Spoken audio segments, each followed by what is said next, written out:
They called me cursed. Silver flowed in my veins where blood should be. When my pack abandoned me to die, I thought the night would end in silence. But instead, it ended with the Alpha King gasping for breath, his voice stolen by me, foreshadowing what began as a night of terror would become the spark of a revolution. Serenya, 18 winters old, lived at the very edge of her pack's lands where the trees grew thicker, as if even the forest wanted to hide her. The whispers of the wolves carried farther than the wind, and though they thought she did not hear, she always did. "Silver-blooded," they hissed when her back was turned. "Cursed child," they muttered when her shadow touched the dirt of their path. "Monster," they spat when her gaze accidentally met theirs. Her life had been measured in the sharpness of those words, more than in the passage of seasons. Every dawn was the same ritual, rising before the first light, before the pack filled the air with noise, before she had to feel their eyes. Her hut, a crooked shelter of wood and stone, stood colder than the caves of the north. Frost coated its walls, even when spring reached the valleys. Inside, her bed was nothing but worn furs, thin enough for the cold to seep through and gnaw at her bones. She carried water each morning from the river, careful never to brush against another wolf at the bank. If her hand so much as neared a bucket not her own, the others recoiled as though her touch were poison. In truth, perhaps it was.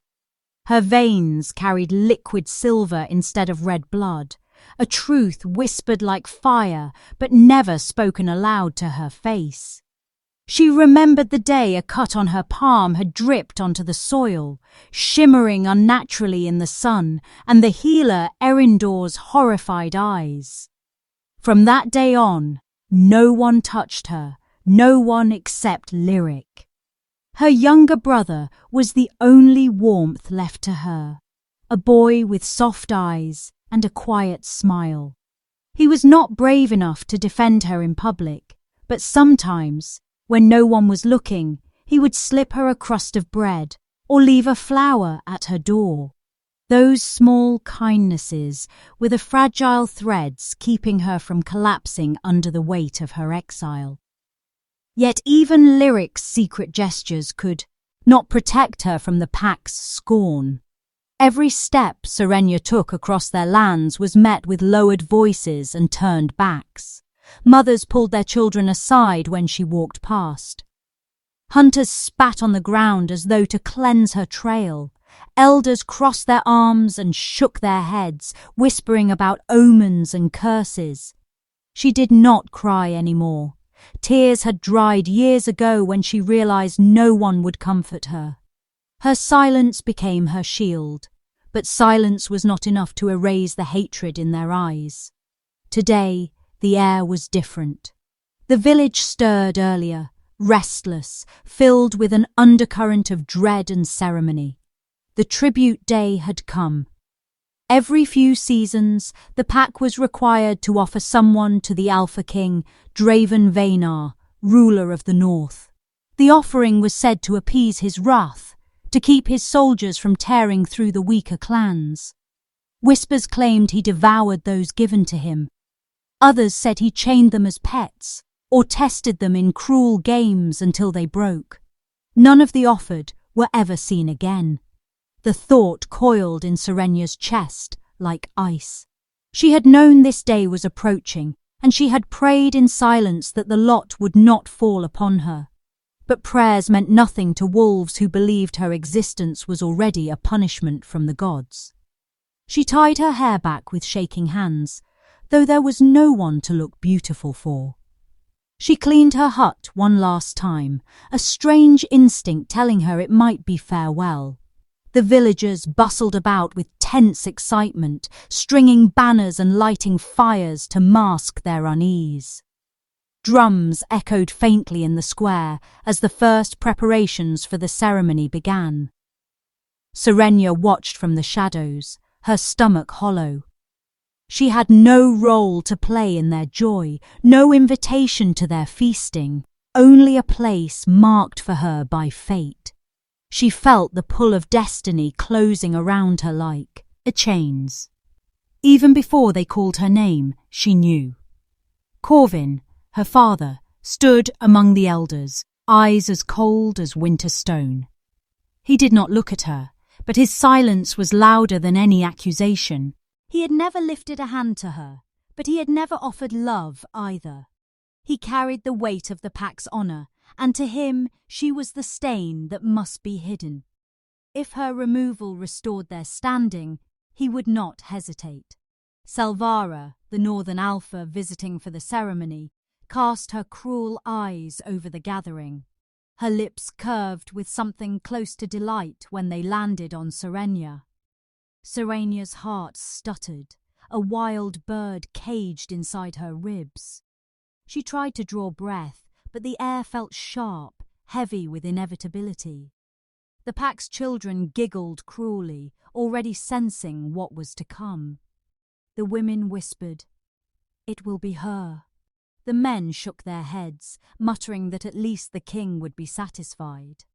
Even Lyric's face was pale, his mouth pressed thin, his gaze darting to hers with a silent apology. She wanted to tell him it wasn't his fault, that none of this was his fault, but words failed her. The chieftain lifted his staff, calling for silence. The air stilled. The fires crackled.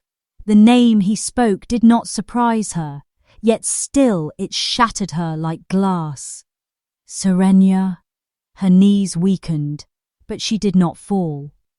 She forced her chin up, though every instinct begged her to collapse. The villagers exhaled as one, some relieved, some smug, some openly pleased. For them, this was justice. For her, it was a sentence. Her hands trembled as guards stepped forward, their faces tight with disgust.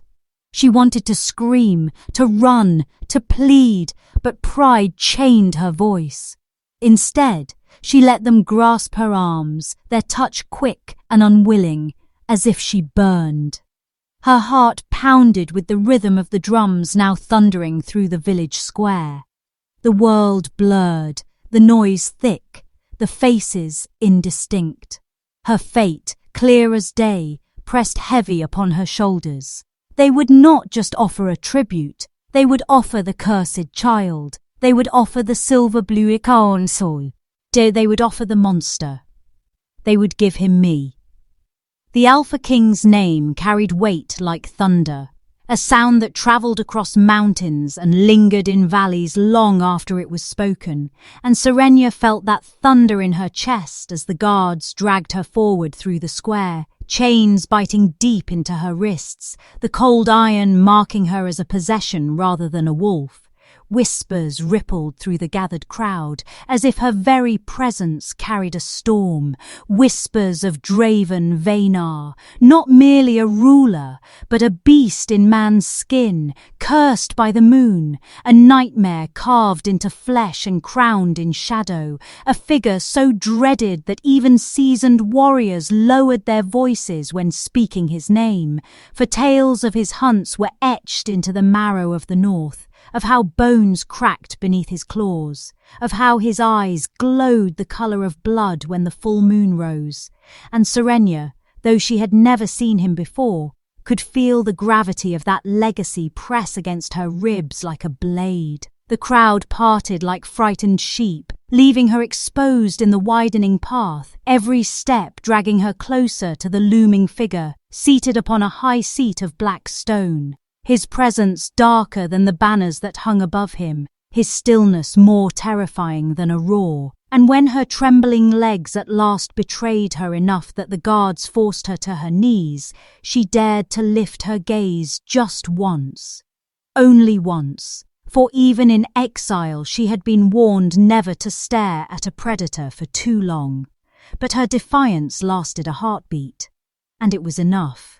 For in that stolen glance she collided with storm-grey eyes edged with fire, eyes that did not glance past her as so many had done, but held her in place, as though chains of a different kind had wrapped around her throat, and in that silent collision the world shrank, the voices, the drums, the muttering of the crowd, it dissolved until there was only the pulse of her blood and the weight of his stare, and she realized she had forgotten to breathe, her lips parting without sound, her lungs straining as though the chains dug into her skin. She felt as though the ground itself tilted beneath that gaze, as if the cursed king was peeling back the layers of the girl they called monster, to see the truth of her curse, a truth she had never dared confront herself. And the question tore at her, wild and unrelenting, a question that burned hotter than the firelight and colder than the northern winds.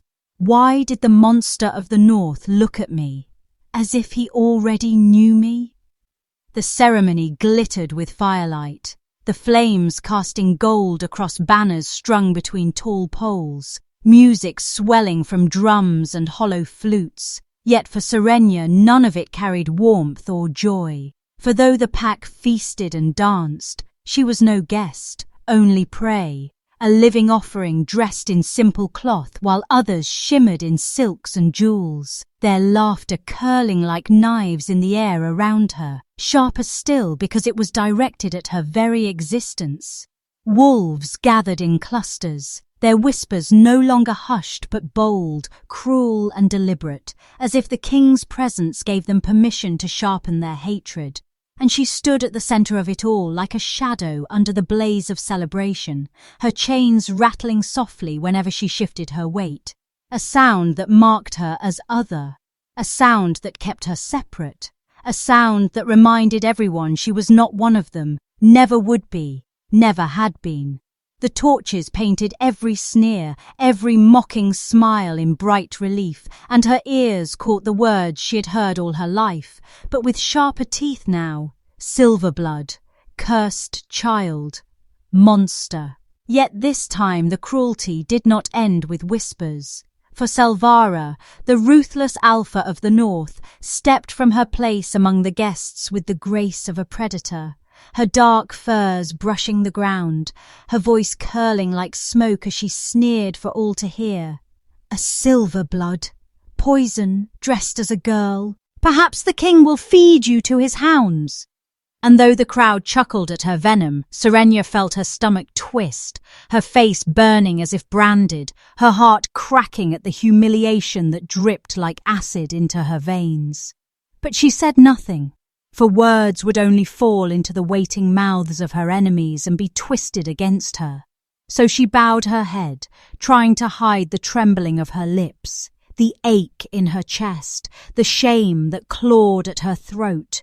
And in that moment the world blurred, voices fading into a dull roar of cruelty, until she felt it again, that same searing awareness, that invisible tether pulling her gaze across the crowd, and she found him, Draven, the Alpha King, seated above the throng, yet watching not the dancers, not the feasting warriors, but her, his eyes storm grey and burning as though the firelight had taken root inside them. And this time his gaze did not waver, did not glance away, but lingered longer than before, as if he were measuring her against the venom of Selvara's words, as if he alone saw something in the silver-blooded Omega that no one else could bear to see. And the question rose unbidden in her chest, scorching her more than the torches or the sneers, heavy and impossible, echoing through her very bones. Why would the king notice the pack's curse? The question still echoed inside her, burning in silence. Why would the king notice the pack's curse? When the air shifted, the crowd's laughter thinning, conversations faltering, and without warning, the atmosphere split as though a storm had entered the hall. For Draven rose from his seat, every motion deliberate, the weight of his authority dragging silence across the celebration. his tall frame cutting through torchlight and shadow as he descended from the high stone dais, the crowd parting before him like grass bowing to wind. No wolf daring to meet his eyes. No way. Rhea bold enough to stand in his path, and Serenya's breath caught, her chains trembling with the rapid beat of her heart as she realized that he was moving toward her, not idly, not by chance, but with the unmistakable purpose of a predator, closing the space between them, until at last he stood before her, the torches throwing his face into harsh relief, jaw carved of iron, gaze steady, fierce, unreadable, and she felt the full weight of him press down on her, more suffocating than the chains, more consuming than the whispers. And for a moment the world existed only in the small stretch of air between them. The silence fractured when his voice rumbled low, a sound like distant thunder rolling over frozen peaks, and he spoke her name. Serenya.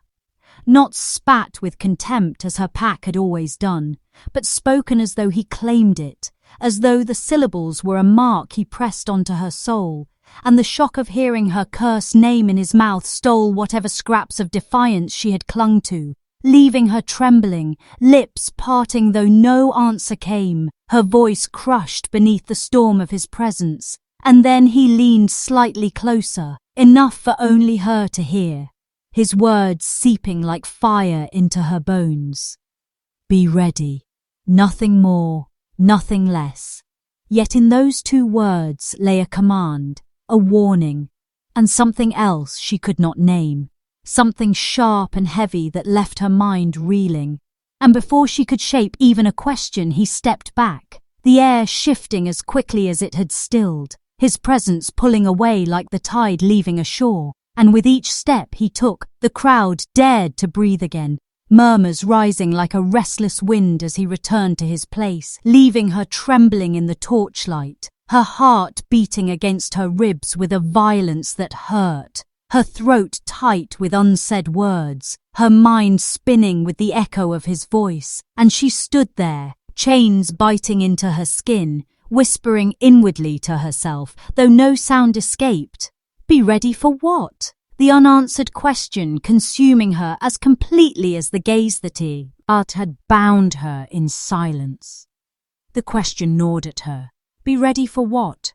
As the night dragged on, the music swelling again as though nothing had happened, yet Serenya could not escape the weight of his words, each syllable echoing through her bones long after Draven had retreated to his high seat, and when the crowd turned back to feasting and laughter, she remained frozen in her place, chains heavy, thoughts heavier still, her pulse unsteady, as if her body understood something her mind had not yet named, until the ceremony waned and the torches burned lower, shadows stretching long across the stone walls. And in that thickening silence, she was led from the main square into the darker courtyards beyond. The air colder here, the revelry muffled behind her, the guards leaving her chained against a post as though even their duty was tainted by her presence. And when their footsteps faded, she was left alone, the night pressing close, her breath fogging in the chill, her mind still circling those two words like wolves around wounded prey,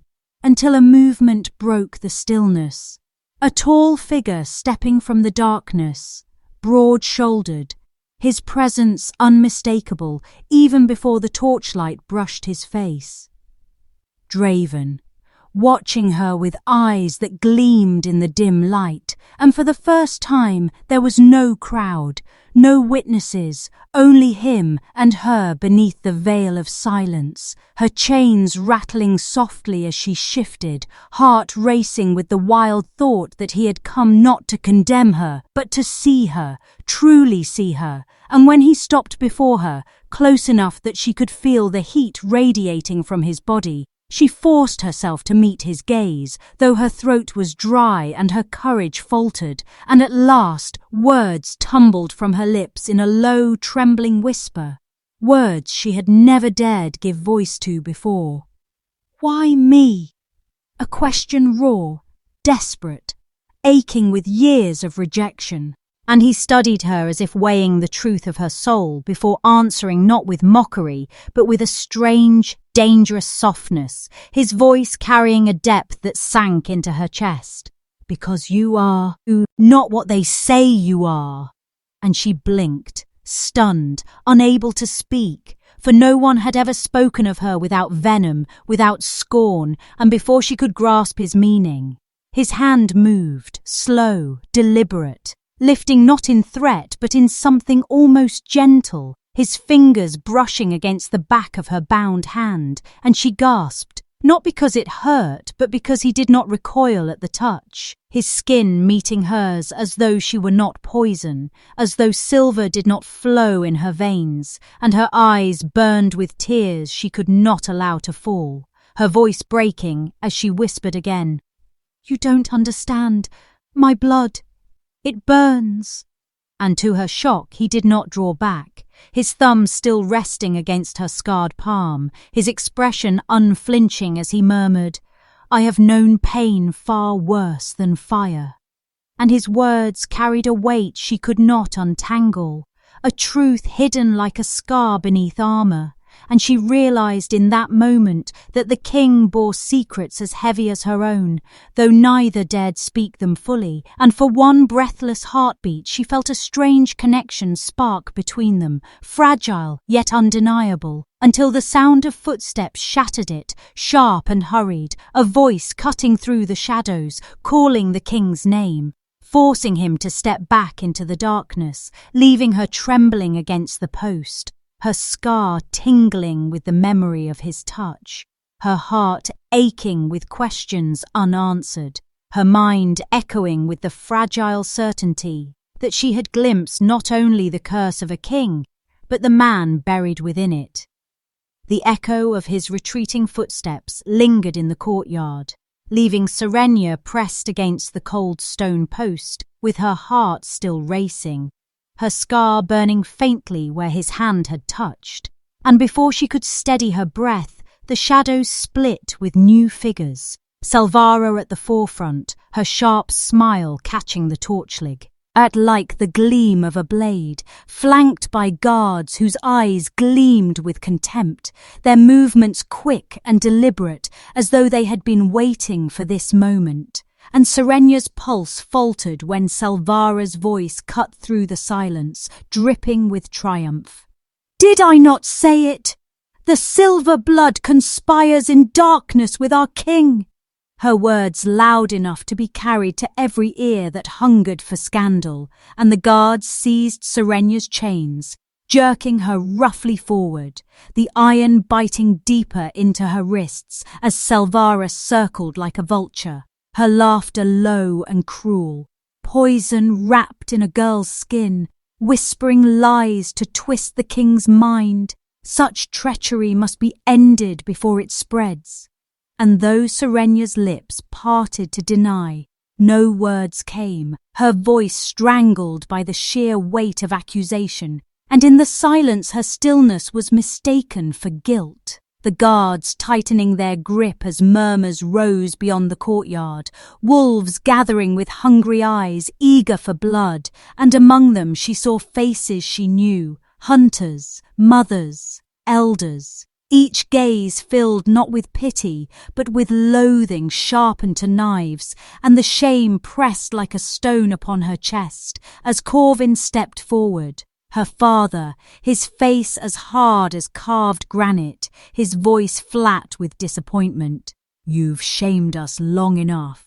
And though his words should have broken her, there was nothing left to fracture, only emptiness where once hope had lived. But worse still was Lyric, her brother, his young face pale in the torchlight, his lips pressed shut, his eyes wide with fear, yet silent.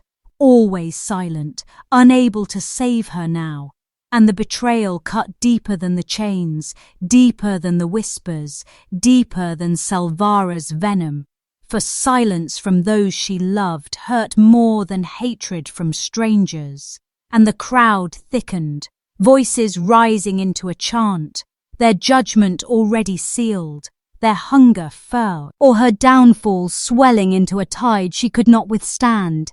And as the guards dragged her across the courtyard, her knees scraped against the stone, the firelight spinning overhead, the weight of humiliation crushing what little strength she had left, and the night that had begun with whispered cruelty now threatened to end in her ruin. For Draven was nowhere to be seen, his seat empty, his presence gone.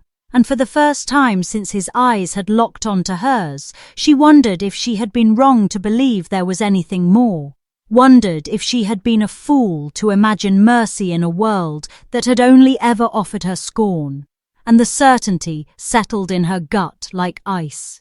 She was alone, abandoned, condemned by her pack, condemned by Selvara's venom, condemned by silence, and condemned by the absence of the only figure who might have stopped it.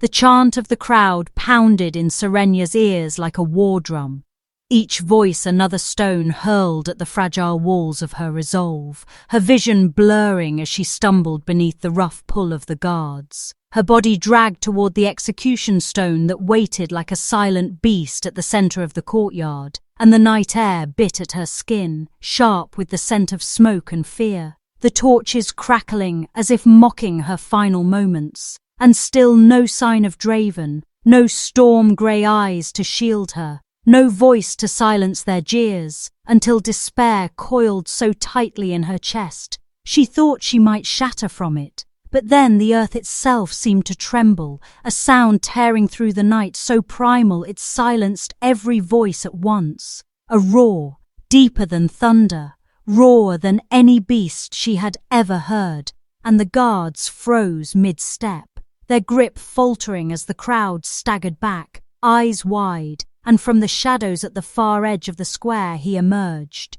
Draven, no longer seated, no longer still, but striding forward with the presence of a storm-given flesh, his broad shoulders cutting through the firelight, his expression carved in fury, his eyes burning brighter than the torches, and the wolves parted instinct, ivorily, their courage dissolving beneath the weight of his arrival. Yet the silence shattered once more as Selvara stepped forward, her sneer faltering only for a heartbeat before she forced venom into her tone. "My king, the Silverblood is dangerous. She—" But her words broke off when Draven's gaze turned on her, sharp and merciless, a single look enough to silence even an alpha. And then his voice rolled over them all, low, thunderous, unyielding. "Enough!" The single word shaking the crowd to stillness, and in that instant the guards released Serenya as if burned, stumbling back under the weight of his wrath, and she fell to her knees, her breath ragged, her chains clattering against the stone, staring up at him with disbelief as he closed the distance, his shadow swallowing hers, and without hesitation he reached down, grasping the chain that bound her, and with one brutal motion he snapped it as though it were twine, the sound of breaking iron ringing through the square, a declaration louder than any speech, and then his hand pressed against her shoulder, steadying her, holding her upright when her body trembled too much to keep standing, his voice rising once more, fierce and final. "She is mine!" And the words slammed into the night like a hammer, silencing every doubt, every whisper, every cruel laugh. The weight of his claim undeniable, the finality of it echoing through the stunned silence of the pack.